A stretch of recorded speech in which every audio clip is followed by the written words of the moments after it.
The last memory Robert had of his mother was her back, turned away from him. She stood in front of the bus, eyes red from the night before, hands fidgeting as if letting go of her own soul. He was 10, thin, wearing a second-hand jacket that didn't match the weather, a backpack that carried more silence than supplies. She knelt before him, said something about needing time, needing space to fix things.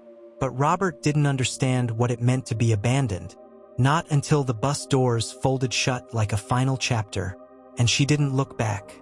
That was the day Robert stopped being a boy and started learning how to disappear. He didn't cry that night, not because it didn't hurt, but because crying was a luxury the streets couldn't afford. The back of a closed bakery became his first shelter. Warmth came from steam vents, and dinner, if you could call it that, came from half-eaten slices behind dumpsters. He learned quickly what to say, when to speak, who to avoid, and when to run. By 12, he could sense danger the way others sensed rain. By 13, he learned how to steal without guilt.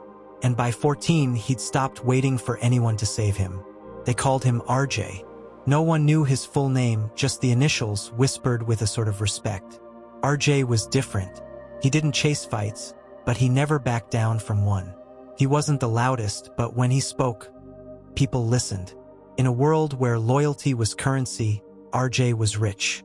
Not with money, but with something better, honor. He built a small circle around him. Other street kids, most of them younger, they followed him not because he demanded it, but because he protected them when no one else would. He wasn't trying to be a hero. He was just tired of watching people he cared about disappear, like smoke in the wind.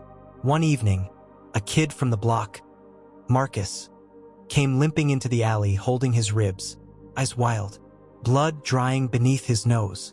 He'd been jumped by some older guys who'd claimed the nearby gym and decided the block wasn't theirs anymore. Robert didn't raise his voice, didn't ask for backup. He just listened, nodded, and left. There was something dangerous about the way he walked that night, like silence carrying a blade. The gym was loud, metallic, smelled like sweat, iron, and ego.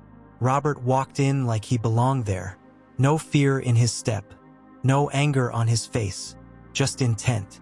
At the far side stood a man, broad shoulders, forearms like steel beams. He wasn't the loudest in the room, but the way others deferred to him said enough. His name was Blake.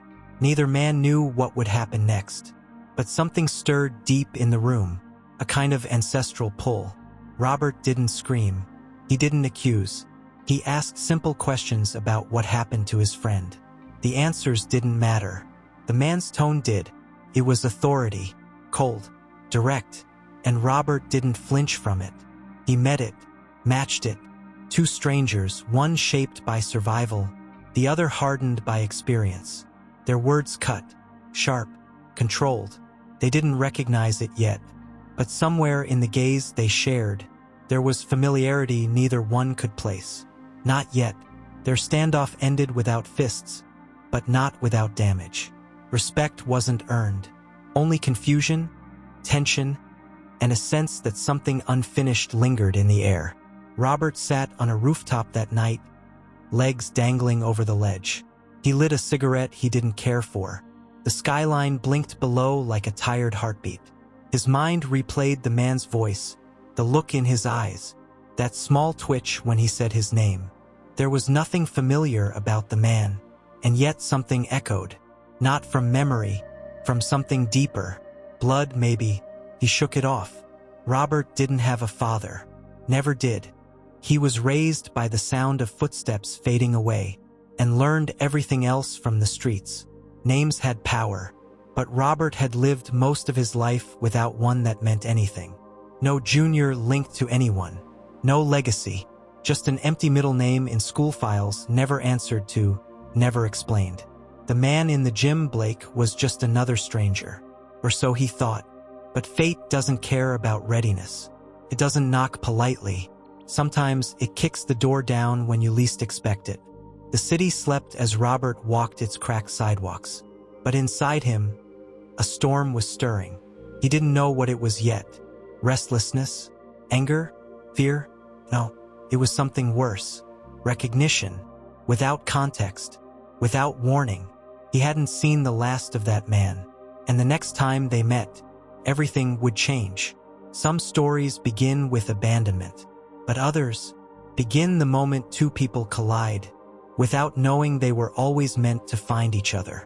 Watch out for The Weight of Returning, where truth shatters silence and blood recognizes its own. Like and subscribe so you don't miss the next episode. See you on the next one.